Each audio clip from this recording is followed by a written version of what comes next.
Welcome to my economics class. I'm your teacher, Luna. It has been a full moon cycle since my last video, and what a moon cycle it has been. A lot of really crazy, unexpected bumps and hurdles in the road, one of which is that my laptop broke. So today's lesson is going to be a lot more unstructured. And so think of it as when your teacher rolls in the TV and puts on an educational video for you to watch during your class.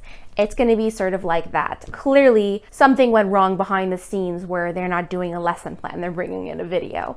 And so that's what today is going to be like, because I am going to make everything where I don't have to edit it at all. So basically I'm just going to record and then just put them one after another. So this video is not going to be edited. There's no script. I do have a clear lesson, but I am going to make this video where everything's going to be done in one take. And if I mess up, I just follow it up and clarify as much as possible. Anyway, so you saw the title of the video. Today I'm going to show you how to make napkins, homemade napkins that are really cheap.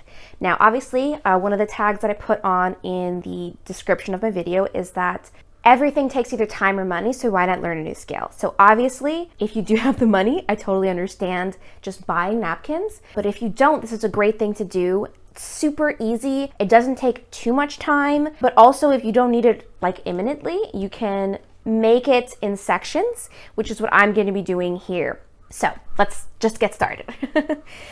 I'm going to have a fabric scissors. I'm going to use this later. And a sewing machine is definitely best for this. That's what's going to make it take very little time, unless you really just want to hand sew it and do it very slowly. Make sort of heirloom napkins. So I'm using something that's very easy for this. I got this Star Wars sheet at a thrift store, and because it has squares in it already, it's going to be a very easy guide and very easy for me to cut, so I don't have to like pre-measure everything. I know to cut right, let me show you. I know to cut like right around there, and that's going to be the size of my napkin. And I also have like a really fun napkin because my husband is a huge Star Wars geek. Anyway, so let's get started. So, really sorry if the sound isn't quite right. I am still figuring out the proper distance away from me for the lapel mic and how to monitor my voice, because I'm so used to projecting, both from my time as a teacher and educator and also from not having this. So if it breaks or cracks or doesn't sound nice and pretty, lots of patience. Anyway, let's get started with the video. All right, so step one is to lay out my sheet, and this is a US twin size sheet, and that's what makes this so affordable, is that you get such a great amount of fabric for a couple of bucks because it's thrifted. And sometimes you really get lucky with a pattern. And then obviously, because these are going to be reusable, they're going to be even more affordable for the household and better for planet Earth, because you can just wash them and keep reusing them. So I'm going to be using my fabric scissors, and I do want to stress to use fabric scissors as much as possible because it will stop the ends from fraying and your sheet from falling apart. And I'm going to cut this in rows first and then cut out the blocks along. All right, let's get started. All right, so I cut the row going in the middle between the boxes. And here is the first row. You're just going to want to cut it at a steady pace. The enemy of doing a good job is trying to hurry. So if you feel yourself start to get impatient and you're like, oh my God, this is taking forever, stop, leave it there, come back to it another time. You're going to mess up. That's my advice to you. So now I'm going to do the rest of these rows, and then we'll get to the next step. All right, I have cut all the rows over here, and now I'm going to make the vertical slits in between so that I can make the squares. All right, that's it for day one. I am done cutting all the squares. The next step is to iron them and then sort them into stacks of what's going to be sewn together. So I'm going to separate them by character. All right, that's it for day one.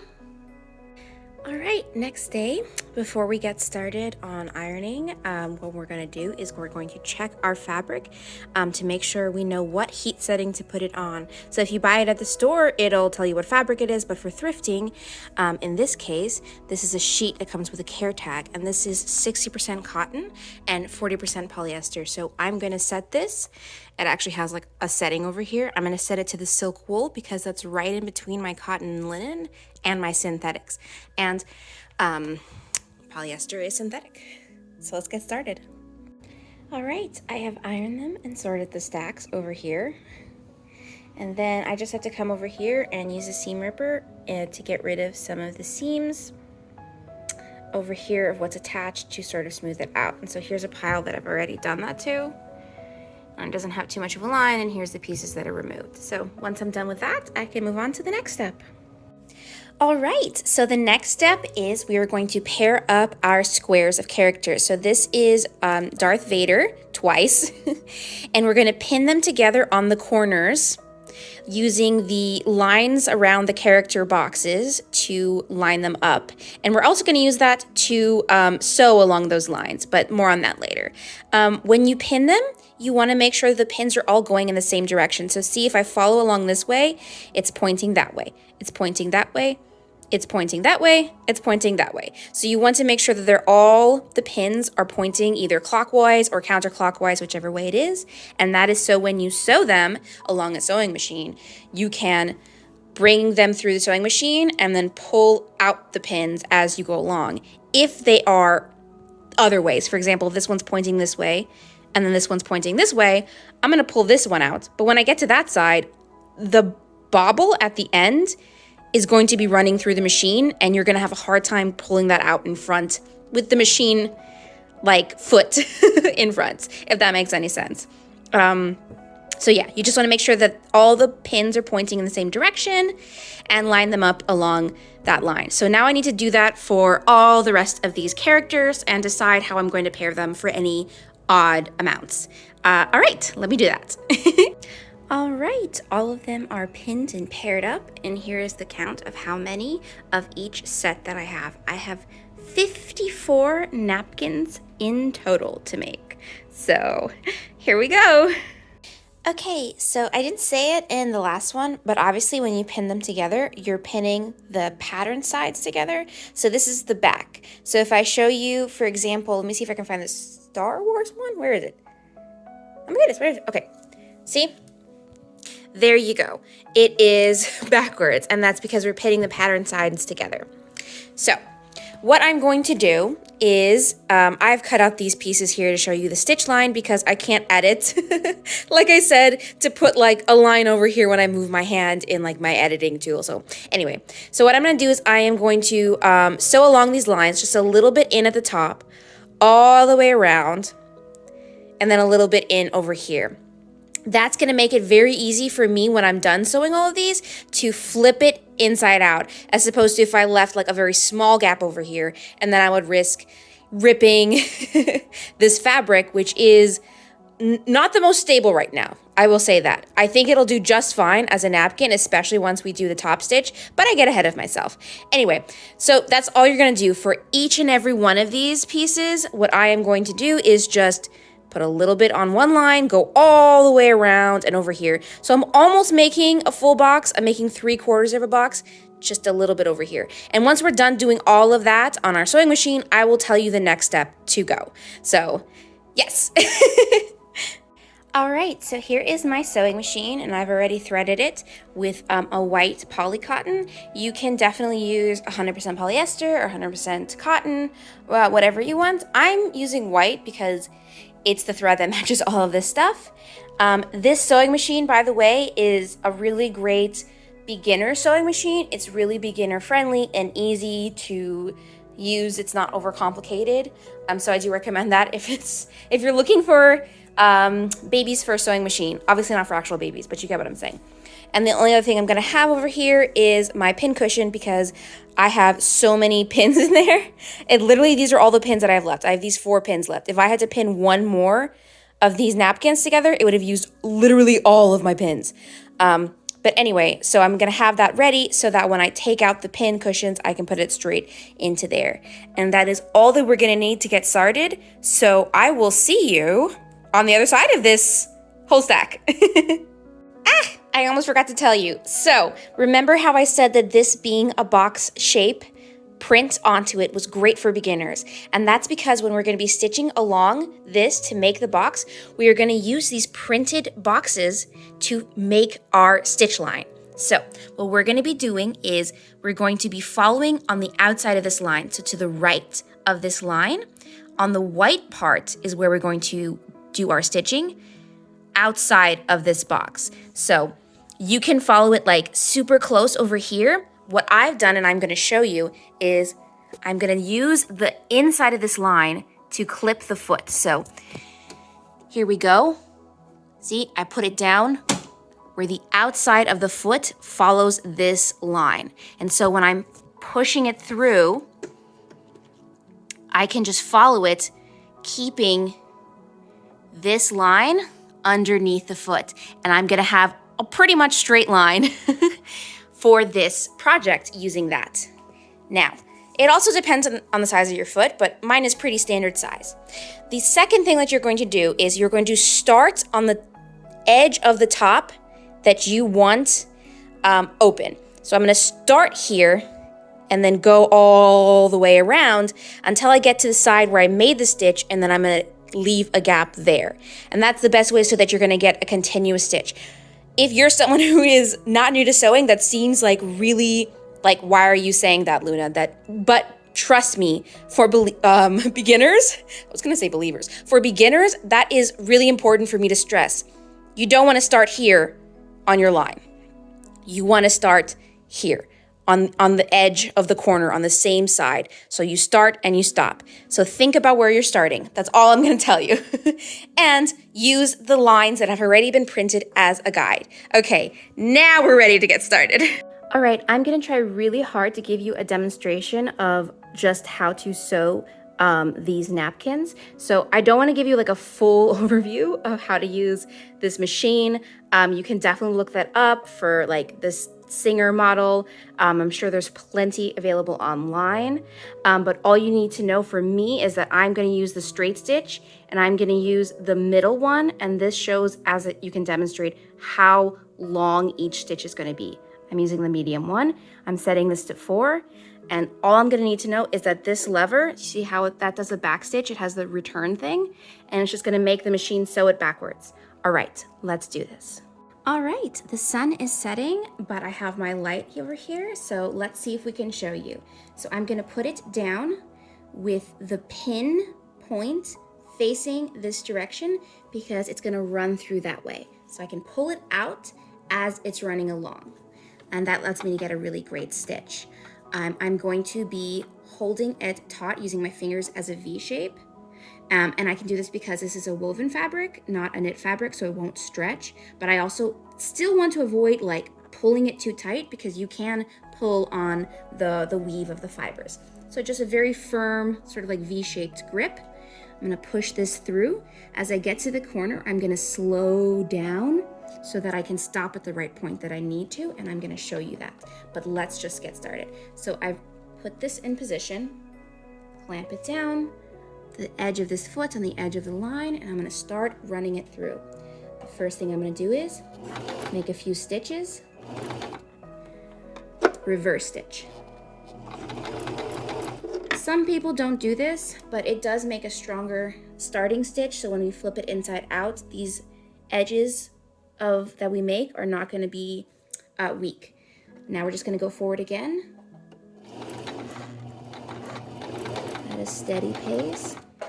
So I've pulled the pin out and I've moved it in that direction so that I can get as close as I can to the corner, keeping the pin there on the corner without pulling it out and losing my mark. But now I've reached the end and I do need to pull that out. So I'm gonna put that in my pin cushion. And now we're gonna go towards the corner.